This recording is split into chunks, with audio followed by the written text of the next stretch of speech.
Hi, this is John. I'd like to talk a little bit today about history and the way man came about thinking the way he does these days. I've accumulated this through various books that I've read and authors that have been very inspiring. Celestine Prophecy, by James Redfield, Damascus from the Far East by Spalding. Even the president of Franklin Covey, Mr. Smith, inspired me on some of the details of history, and through various other books, I have come to an understanding of the way we've actually began to think the way we do. Let's go back 1,000 years to the year approximately 1000 BC, maybe 1013.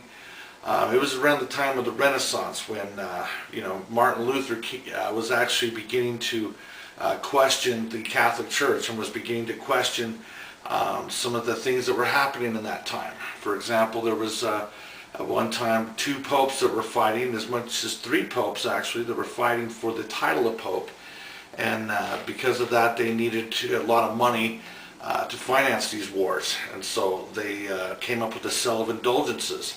This was an actual way that you could pay X amount of dollars for X amount of sins. And so they, that was one of the things that triggered Martin Luther, was, paying taxing the poor for sins. And so they would even comment in the Bible how it says to pay for the remission of your sins.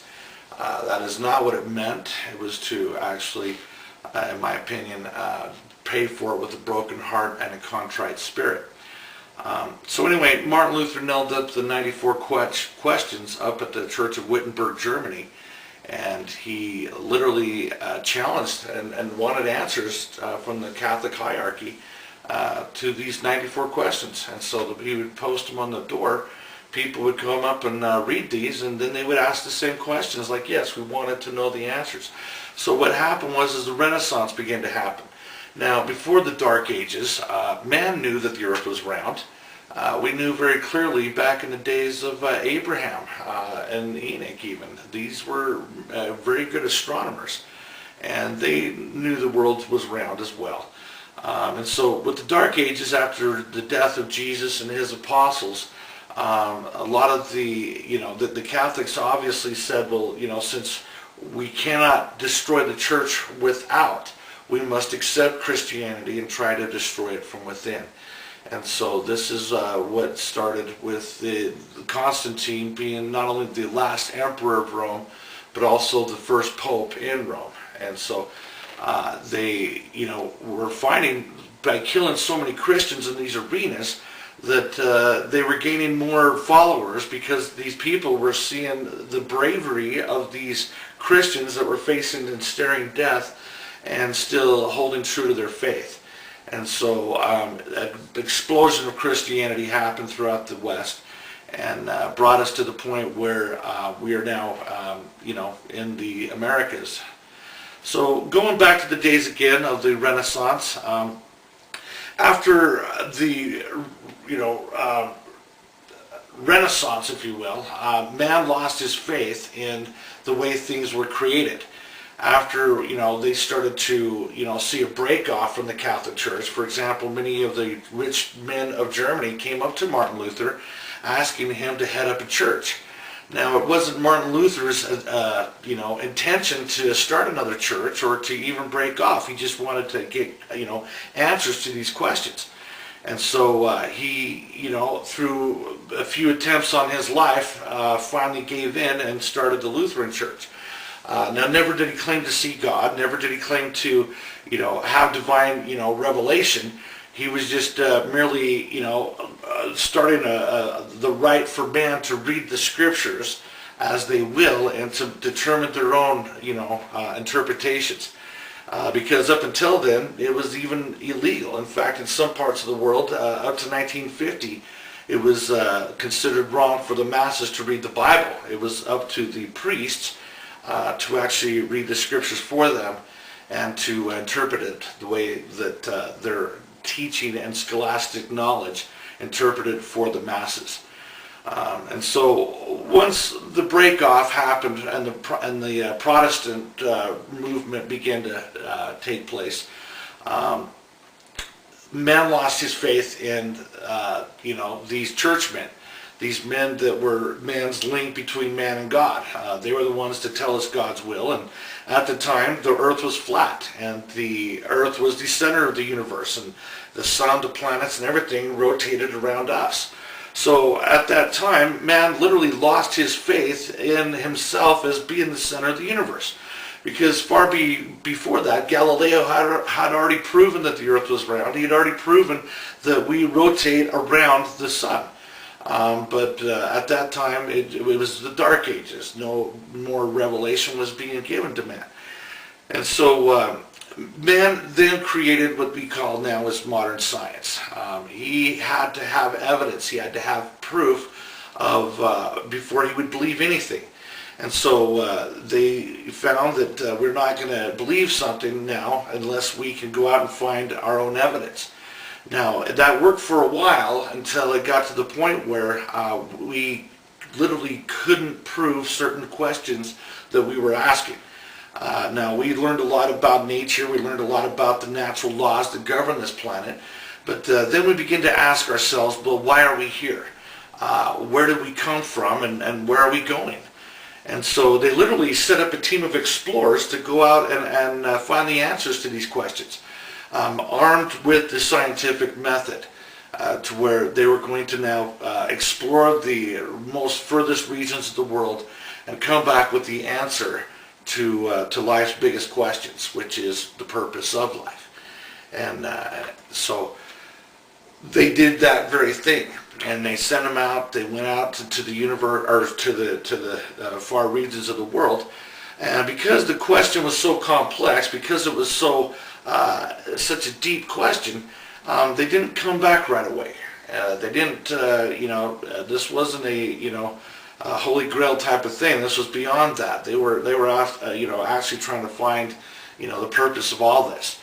And so the people naturally thought, well, since we sent them out into the world, and since they haven't arrived, in no time soon, and let's get comfortable in this world that we have, and let's just make it work toward our benefit, because we've already learned so much of how it works, and we're now going to just get comfortable, and that's what we've done.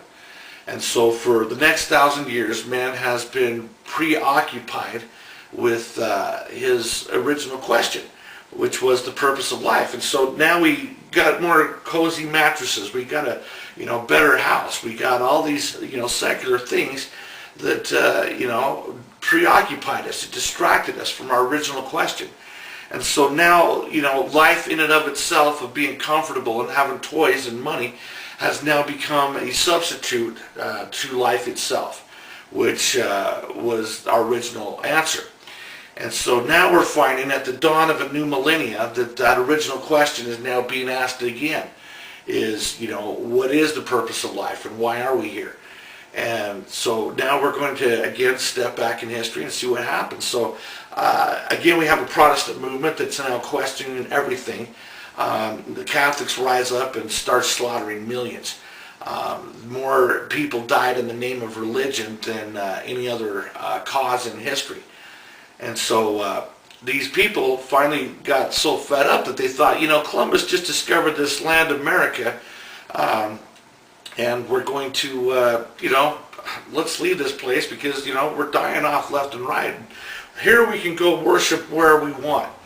And so that's exactly what happened. They, started the Boston plantations. They, landed on Plymouth. And, they were almost just as stringent as the, people in Europe. But they realized that, if you're going to be here in Jamestown, you're going to worship the way we want. If not, then, go find your own piece of land. And that's what happened.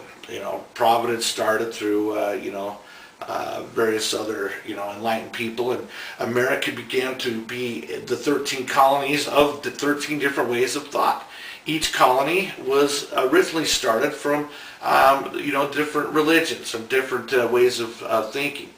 And finally, America became a boiling pot of religion. And, we had the Protestants, the Methodists, the Lutherans, the, evangelists of all different kinds. It was just an explosion. So what had happened, I believe, is God prepared a country to withstand the visitation and the actual, blessing of his church and his kingdom here on earth. And so what we have now is, around the early 1800s, is this young boy named Joseph Smith, who is now part of a big family that each one of the members of his family literally was belonging to a different church. He had a brother that was Methodist, another one that was, again, Protestant, and, every religion out there that his family belonged to. Now, at the age of 14, he naturally thought that one of these had to be of God. They had to be, naturally, God's talking to one of these guys, because he would go out to these big revivals, and just like England's parks, everyone could set up their stand and get on their own soapbox. And so that's what happened. And, he finally got so confused that he read in the book of James, where it says that if any of you lack wisdom, let him ask of God, which giveth to all men liberally, and upbraideth not, and it shall be given him. But let him ask in faith, with nothing wavering. For he that wavereth is like the waves of the sea. And let not that man think that his prayers will be answered. But, so again, when you read this, it touched him with such power and fortitude that he decided to go out and to actually ask God himself of which of all these churches. And notice his question was not, is there a church of you here on this earth? But the question was, which of all these churches is of you? And so as he started to pray in this grove of trees outside of Palmyra, New York, he noticed a dark entity starting to come into his presence. And he noticed darkness surrounding him. And he literally felt like somebody was trying to choke him.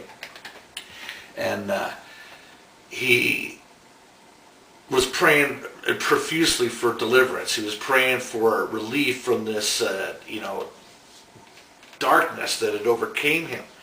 And no sooner did he ask for help and for, release from this enemy, than above him was a bright light, he mentioned, brighter than the sun at noonday. And in the center of this light, he saw two personages. And one of them spoke to him by name and said, "Joseph, this is my beloved son," pointing to the other, and said, "Hear ye him." And Joseph saw the Father and the Son. And through the Holy Ghost, his body was prepared to withstand the presence of these celestial beings. And Joseph was told to join none of these churches, for at that time it was not established. And that through him a record would be given of an ancient people that lived here on this American continent. And that this record would be translated to this people and to the world. And we know that book as the Book of Mormon. Mormon was a great general in this book. That, in fact, a man by the name of Hugh Nibley was not only a professor of ancient scriptures and studies at BYU, but he was also the writer of a lot of our textbooks for strategic strategies for our military. A lot of the generals get their strategies from the book that Hugh Nibley wrote. And Nibley quoted that he got most, if not all, of his information about warfare, the art of war and strategies. He got most of his information from the Book of Mormon. The Book of Mormon was written mostly by general prophets. These were men that not only talked to God and could receive, counsel, but they were military leaders that led thousands and millions into battle, and were very much responsible for the freedom of their people. And so Joseph, by receiving this, by receiving the keys through Peter, James, and John, through John the Baptist, he was able to do what he did. And so we're going to get back into that in the next section, and we'll get right there.